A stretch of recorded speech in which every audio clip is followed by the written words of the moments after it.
Welcome to astromancy channel guys, hope you all doing fine. आशा करती हूँ आप सभी स्वस्थ एवं प्रसन्न होंगे। तो आज की एनर्जीज में थोड़ा तो इन्वॉल्वमेंट, इन्फ्लुएंस एंड इम्पैक्ट ज़रूर होगा फुल मून की एनर्जी का, और कंबाइंड इफेक्ट ज़रूर आएंगे 777 पोर्टल के भी। तो देखते हैं आज के तो दिन की एनर्जीज बेसिकली क्या रहने वाली हैं। तो वैसे तो ये डेली एनर्जी है, पर हो सकता है ये आपको कल और परसों भी रिफ्लेक्ट करे। तो चलिए निकालेंगे energies. As usual I will be drawing 6 cards.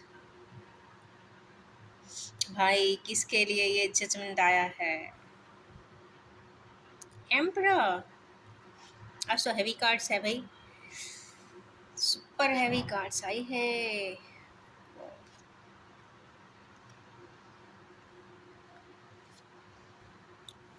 Okay, reading start हुई है जजमेंट से। डिवाइन जजमेंट है गाइस, इस पे nobody can do it because ये डिवाइनली गाइडेड है, ऑलमाइटी की तरफ से ही है। जब हम इंसान अपने ही कैलकुलेशन करते हैं, अपना प्रॉफिट, अपना लॉस, अपनी एंटाइटी, अपनी आइडेंटिटी, अपना रिकॉग्निशन जब करते हैं, तो हम सिर्फ अपना प्रॉफिट देखते हैं। वहाँ पे अपनी डेस्टिन्ड थिंग्स नहीं देखते, या डेस्टिन्ड जो आपकी बातें होती हैं, सिचुएशंस होते हैं, पर्सन्स होते हैं, उनको थ्रैश में डाल के रखते हैं। कहते हैं डंप में डाल देते हैं। तो उस डंपनेस वाले सिचुएशन भी कहीं ना कहीं कर्मास में आता है। वो सिनेरियोज, वो सिचुएशंस, वो पर्सन्स जिनको हम अपने प्रॉफिट लॉस के चलते डिस्कार्ड करते हैं। तो पर divinely guided life and journeys and divinely guided relationships में डिवाइन जजमेंट फिर अपने आप ही आता है। जो भी होता है डिवाइनली गाइडेड होता है। ऑलमाइटी अपने आप से कुछ सिनेरियोस क्रिएट करते हैं, इवेंट होते हैं, हैपनिंग्स होती हैं, और अपना आउटकम, अपना रास्ता डिवाइन जर्नीज का बना ही देती हैं। उसी सिनेरियोज में हमारे यूनिवर्स को एस ऑफ सोर्स मिलने वाला है, या फिर एक स्ट्रिक्ट इनिशिएटिव के साथ आगे की तरफ जो उनका पाथवे है वो बढ़ने वाला है। तो बड़ी हैवी शेवी एनर्जी है। चलिए निकालेंगे ये किसके लिए आया है divine judgment. King of pentacles के लिए आई है गाइस। जो ऐसे पर्सन हैं अपने आप रॉयल हैं, ग्राउंडेड हैं, फिनेंस है, सब कुछ है, सब कुछ है, पर फिर भी कुछ भी नहीं है, क्योंकि अगर सब कुछ होता तो डिवाइन जजमेंट नहीं आता। डिवाइन जजमेंट एक ऐसे पर्सन के लिए आया है जो सिल्वर स्पून के साथ या तो इस दुनिया में आए हैं। क्योंकि इसलिए बोल रही हूँ क्योंकि वहाँ पे जस्ट साइड में एम्परर का मेजर अरकाना भी है। तो मेजर अरकाना जब आ जाते हैं तो इसका मतलब है gift given by father, specially father या फादरली लीनिएज। उसके वजह से सारे कहते हैं ना लग्जरीज को एंजॉय करते हुए हमारे यूनिवर्स दिख रहे हैं। तो उनके लिए ही ये डिवाइन जजमेंट है, ये तो श्योर है। तो चलिए देखेंगे एम्परर क्यों आए हैं। Emperor means father, highest official, CEOs, executives, elderly members, specially 60+ या 55+ मान सकते हैं, उनके लिए। दादा को भी मान सकते हैं। ओके, ये एम्परर इसलिए आए हैं क्योंकि ये भी कहीं ना कहीं रिफ्लेक्ट कर रहे हैं कुछ चीज़ें। मुझे ऐसा लगता है कि जो एम्परर लाइक पर्सन है, जो कि जस्ट बगल में नीचे वहाँ किंग भी आए हैं। किंग के पास सब कुछ है, पर उसके बाद भी कुछ ना कुछ मिसिंग एनर्जीज है, या मिसिंग एट्रीब्यूट्स हैं, या फिर मिसिंग कुछ पाथवेज रह गए हैं। तो उनके बारे में रिफ्लेक्ट करते हुए एम्परर भी शायद दिखाई दे रहे हैं। तो ऐसा हो सकता है कि हमारे व्यूअर्स के फादर इस वक्त कुछ बहुत ज़्यादा सोचते हुए दिखाई दे रहे हैं। चूँकि नीचे वर्ल्ड का भी कार्ड है, उन्होंने भी शायद दुनिया जी। ओके, ये ट्विन फ्लेम का कार्ड है गाइस। शायद मुझे ऐसा लगता है कि इनकी फैमिली में ही ट्विन फ्लेमर्स की लाइफ हो सकती है। बड़ी डिफ़िकल्ट सी लाइफ इनकी भी रही होगी, बट इन्होंने पाथवे अपना नया जनरेट किया था, आगे की तरफ बढ़े थे, चीज़ों को एक्सेप्टेंस दिया था। तो आज रिकॉग्नाइज्ड भी हैं, और कहीं ना कहीं अथॉरिटी भी रखते हैं। चूँकि इतना कमिटमेंट के साथ आगे बढ़े हुए होते हैं तो एक कंप्लीशन और एक सेटिस्फैक्शन दोनों ही रहता है अपनी कर्मास का, कि भाई हमने बहुत अच्छा ही किया था, मैंने रिस्पॉन्सिबिलिटी उठाया था, किसी के आगे हाथ नहीं पसारा था, वगैरह वगैरह वगैरह। तो वैसे ही किन्हीं व्यूअर्स अपने हो सकता है अपने बच्चों के लिए कुछ सोचते हुए दिखाई देते हैं। कुछ ना कुछ मिस तो हो रही है कड़ी, बट लेट्स सी आगे के कार्ड में शायद कहीं कंफर्म हो जाए। इसके जज्बात का कार्ड है चैरिटी का।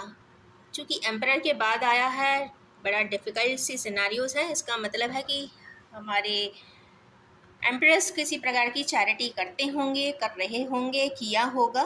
तो चलिए देखते हैं क्यों आया है लिब्रा की एनर्जी। अब लिब्रा की एनर्जी आई है, पेंटिकल्स में आई है, लिब्रा लेकर खड़े हैं, देना चाह रहे हैं, एक को दिया है, एक बैठा हुआ है, एक को मिस किया है इन्होंने, इसका मतलब ओके मिस जो भी है। किंग ऑफ वांस के लिए बहुत सारी चीज़ें तितर बितर की हैं, या जैसा चाहते होंगे वैसा किया गया होगा, ऐसा भी हो सकता है। पर कुछ ना कुछ अनजस्टिफाइड या फिर लिब्रा बैलेंस नहीं हुआ है, या तो चैरिटी करते हैं तो भी वो सक्सीडिंग रिजल्ट्स नहीं आ रहे हैं, क्योंकि चैरिटी जब आप एक मॉडस्ट फॉर्म में, हम्बल फॉर्म में, सेल्फलेस फॉर्म में करते हैं तो रिजल्ट्स तो 100% सब तरफ से आते हैं, बट कहीं ना कहीं कुछ टाइप मिसमैच कह सकते हैं, या जो क्योंकि स्टार्टिंग ही डिवाइन जजमेंट से है तो कुछ ना कुछ कहीं ना कहीं की कोई कड़ी मिसिंग ज़रूर है, बहुत स्ट्रांग कड़ी है जो डिवाइनली गाइडेड थी, वो मिस तो हुई है। या ये भी कह सकते हैं दुनिया में आप सबको तृप्त कर दीजिए, सबको सब कुछ दे दीजिए, पर जो हक का है आप उससे हक वाले को हक नहीं देंगे तो नेचुरली इम्बैलेंस तो आएगा ही, और वो किसी एक की लाइफ में नहीं आता, वो सभी की लाइफ में जो उस प्रोसेस से रिलेटेड होंगे उन सभी पे उसका इम्पैक्ट आता है। और कई बार तो ये देखा जाता है कि जितना टाइम स्ट्रेच होता है उससे ज़्यादा रिजल्ट कहते हैं ना डिविएशंस, डिस्ट्रैक्शंस, डिफ्रैक्शंस, और इवन कई बार जनरेशन टू जनरेशन भी ये पास ऑन होती हुई देखी गई है। तभी ऐसा कहते हैं कि पितृदोष है। पितृदोष बेसिकली एज सच वो कॉम्बिनेशन ऑफ एस्ट्रोलॉजी होता है जो generation to generation pass on हो जाता है, किसी भी वजह से, किसी भी रोष से, किसी भी एंगर से, किसी भी रिग्रेट से, कोई भी प्रकार हो सकता है, पर कहीं ना कहीं वो डीएनए में भी कहते हैं ना रिफ्लेक्ट करने लग जाता है। तो चलिए अब निकालेंगे हैंग्ड मैन की एनर्जी। तो हमारे किन्हीं व्यूअर्स इस वक्त हैंग्ड मैन की पोजीशन में तो हैं, क्यों हैंग हो रहे हैं, ऑसिलेट कर रहे हैं इनफैक्ट।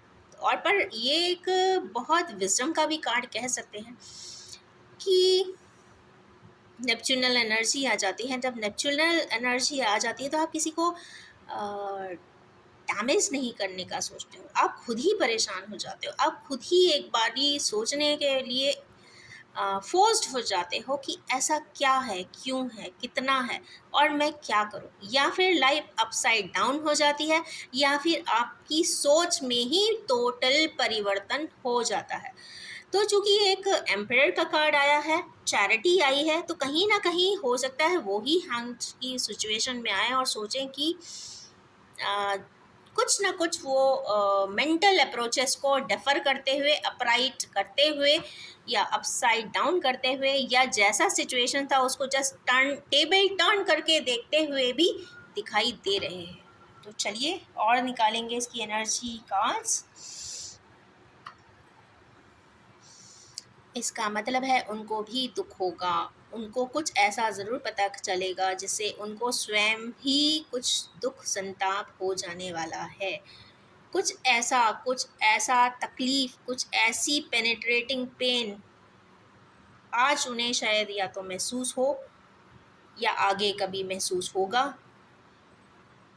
या जिन सिनारियोज़ को कभी कहते हैं ना डिस्कार्ड किया होगा, हटाया होगा, फेंका होगा, या नज़रअंदाज, हाँ, इग्नोर किया होगा।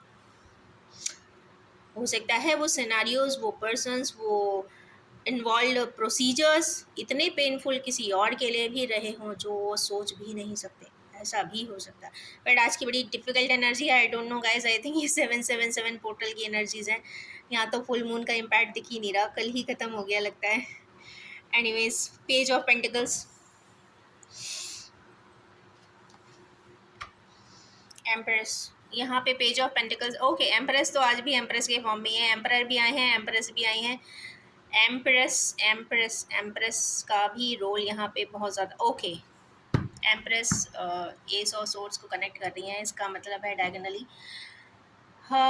Step answer, final answer empress लेने वाली है। मीन्स मुझे ऐसा लग रहा है आज की पावरफुल रीडिंग है। एक मिनट में इसको भी क्लैरिफाई कर लूँ, थोड़ा सा और क्लैरिटी हो जाएगी मुझे।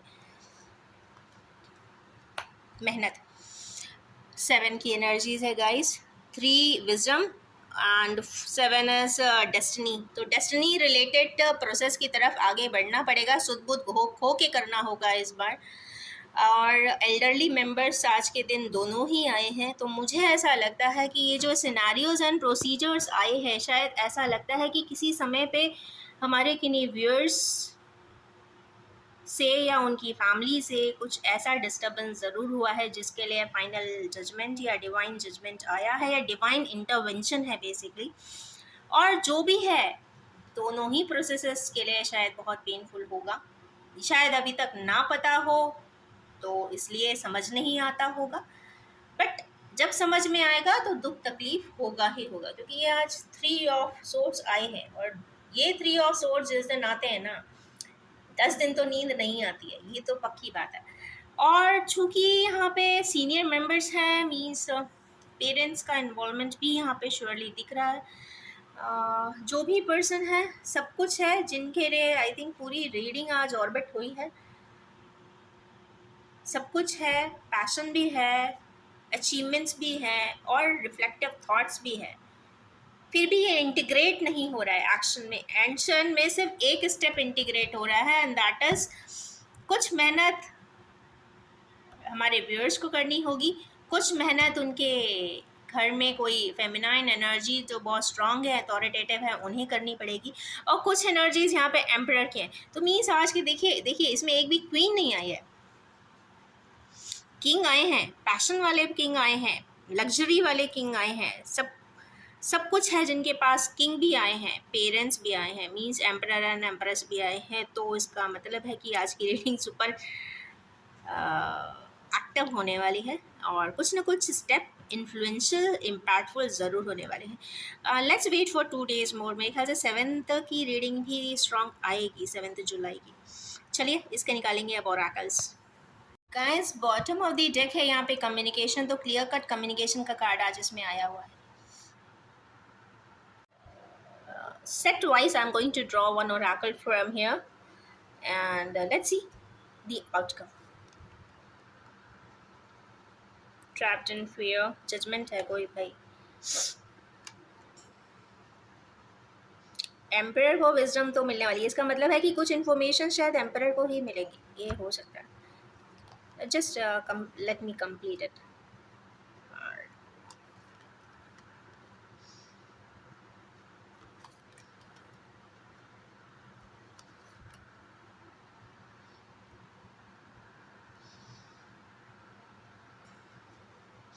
ओके, तो डिवाइन जजमेंट किन व्यूअर्स के लिए है, तो ये तो कंफर्म है। हमारे गाइस जो फियर में ट्रैप्ड हैं, किसी प्रकार का डर उन्हें लगता है, ऐसा लगता है कि मैं जाऊंगा, बोलूंगा, कहूंगा तो मेरे ऊपर ही सारी प्रॉब्लम्स ना आ जाए, ये भी हो सकता है। पर ऑटोमेटिकली ही कुछ प्रोसेस होने वाला है, तो we can not say because divine intervention is there. Next card इसमें चूंकि वो एम्परर वाला जो सेट है, उसमें जो खुद भी कुछ ट्विन फ्लेमर्स टाइप की ही लाइफ जिए हैं या हायर सोलमेट की जिए हैं, उनको भी कुछ विजडम आता हुआ दिखाई दे रहा है और वो अपना विजडम यूज़ करेंगे। अब विजडम में सिर्फ इंटेलिजेंस एंड बुद्धि वाला काम नहीं करेंगे, यहाँ पे वो गुरु की आत्मा रखते हुए, एक गुरु का प्रधानता रखते हुए, या फिर एक दोनों ही पार्टीज़ के लिए जो राइट जस्टिफाइड है उसको करते हुए, एक विजडम लेते हुए ही कोई कार्य समझ रहे हैं और आगे स्टेप ऑन करेंगे, मुझे ऐसा लगता है। नेक्स्ट कार्ड इसमें आया है चैरिटी का, किंग ऑफ वैंड्स। चैरिटी है तो वहाँ पावर तो है, ये तो पक्की बात है। अगर चैरिटी करते हैं तो अथॉरिटी में भी रहेंगे, पावर का है, या फिर पावर एंड अथॉरिटी के साथ वो कुछ आगे भी प्रोसेस करेंगे ज़रूर, कुछ कार्य अपने हाथों से कंप्लीट करेंगे ज़रूर।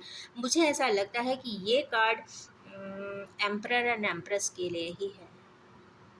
चूँकि उन्हें सिनारियोज़ को कनेक्ट कहते हैं ना, कुछ कुछ पॉइंट्स मिलते हैं, जब वो पॉइंट्स मिलते हैं तो वो एक सूत्र में बांधते हैं। जब वो इन्फॉर्मेशंस को आप इकट्ठा करेंगे, आप या तो उन इन्फॉर्मेशन को दिमाग से प्रोसेस करके समझेंगे, बेसिकली समझना होता है, अंडरस्टैंडिंग होती है। जब आप उसे कनेक्ट करते हैं एक के बाद एक सीरीज़, तो कहीं ना कहीं जब वो कड़ियाँ बनेंगी तो कुछ उनको लगेगा कि कुछ पार्ट मिस हुआ है, तो उसको वो ज़रूर समझने की कोशिश करेंगे। यहाँ पे पावर आई है, तो यहाँ पे पावर के साथ मीन्स एक सकारात्मक सोच के साथ, एक अथॉरिटी के साथ वो अपना कर्म भी पूरा करेंगे, वो चीज़ों को सुलझाने की कोशिश भी करेंगे। जो एक सिचुएशन ड्राव हो गई है उसको अनड्राव करेंगे, अनटैप करेंगे और आगे की तरफ वो प्रोसीजर एंड प्रोसेस को ज़रूर कंप्लीट करेंगे। जो भी है, जितना भी है, जैसा भी है, बट रिजॉल्व करेंगे ऐसा लगता है। नेक्स्ट कार्ड इसमें आया है नेपच्यूनल एनर्जी का, सैक्रल चक्रा का। जहाँ पे बहुत दुख होगा हमारे किनी व्यूअर्स को, उनको वहाँ पे ही क्रिएशन करना है। ऐसी कोई बात, ऐसी कोई समस्या, ऐसा कोई दुख, ऐसी कोई संताप, ऐसी कोई तकलीफ देखने, सुनने, समझने में मिलेगी जो उनके इर्द गिर्द भी हो सकती है या उनके साथ भी हो सकती है, तो उस पे ही उन्हें क्रिएशन करना होगा। सैक्रल चक्र की एनर्जी है, कंफर्म यहाँ पे क्रिएशन की एनर्जी है, कुछ नया क्रिएट ज़रूर करेंगे। जब क्रिएशन की एनर्जी आती है तो समझदार इंसान वही होता है जो थोड़े बहुत रिसोर्सेज भी होते हैं ना, उसको भी इकट्ठा करके कुछ अच्छा बना दे। तो जिन भी प्रकार के सेट ऑफ रेफरेंस है, जिस भी प्रकार का सिनेरियो है, जिस भी प्रकार का रिसोर्सेज अवेलेबल है, उसको असेंबल करके आप बेस्ट यूनिक वे में कोई नई चीज़ गढ़ सकते हैं, बना सकते हैं, या फिर उसका क्या कहते हैं सृजन कर सकते हैं, तो ज़रूर कर डालिए। क्रिएशन का ही यहाँ पे कार्ड है। नेक्स्ट है prosperity begins the day it is resolve prosperity empress. Okay, ये तो एम्प्रेस के लिए आई है। जिस दिन भी उनको वो वैल्यू एसेट समझ में आएगा, उनके सिनारियोज में प्रोस्पैरिटी 100% आएगी। और जो इनिशिएटिव है वो किसी अलायंस के लिए है, तो किसी ना किसी पर्सन के साथ किसी प्रकार से पार्टनरशिप भी होगी, अलायंसेस भी होंगे, ज़िंदगी आगे भी बढ़ती हुई दिखाई दे रही है क्योंकि प्रॉस्पेरिटी ही आ गई है। तो ये है आज की बहुत ही डिफ़िकल्ट एंड बिल्कुल रिवोल्यूशनरी टाइप की एनर्जीज़। तो इन्हीं एनर्जीज़ के साथ मैं एंड करना चाहूँगी और मैं ये भी बताना चाहूँगी कि general collective timeless and gender free reading है। जब भी आपके सामने आएगी कुछ ना कुछ रेजोनेट ज़रूर करने वाली है। Thank you so much and wish you all have a most prosperous, allianceic and wisdomful day. Thank you so much.